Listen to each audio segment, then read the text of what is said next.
আপনি কি জানেন একটি শহরকে কেন্দ্র করে হাজার বছরের ইতিহাস, ধর্ম এবং সংঘাত জড়িয়ে আছে?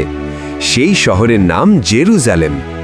জেরুজালেম শহরটি ইসলামের ইতিহাসে অত্যন্ত গুরুত্বপূর্ণ, কারণ এখানেই অবস্থিত পবিত্র আল আকসা মস্ক মসজিদ, যা ইসলামের তৃতীয় পবিত্রতম স্থান। ইসলামী বিশ্বাস অনুযায়ী এখান থেকেই প্রফেট মুহাম্মদ সাল্লাল্লাহু আলাইহি ওয়াসাল্লাম মেরাজের রাতে আসমানে যাত্রা করেন, আর ইসলামের শুরুর সময় মুসলমানরা নামাজ পড়তেন এই দিকেই, অর্থাৎ এটিই ছিল প্রথম কিবলা। কিন্তু এই শহর শুধু মুসলমানদের কাছেই নয়, ইহুদিদের কাছেও পবিত্র। তাই বহু যুগ ধরে এই শহরকে কেন্দ্র করে রাজনৈতিক ও ধর্মীয় বিরোধ সৃষ্টি হয়েছে।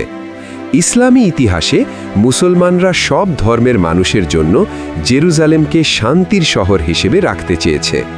উদাহরণ হিসেবে উমর ইবন আল খাত্তাব, খলিফা উমররা শান্তিপূর্ণভাবে শহরটি গ্রহণ করে সব ধর্মের নিরাপত্তা নিশ্চিত করেছিলেন। তাই জেরুজালেম শুধু একটি শহর নয়, এটি ইতিহাস, ঈমান এবং মানবতার এক গুরুত্বপূর্ণ প্রতীক।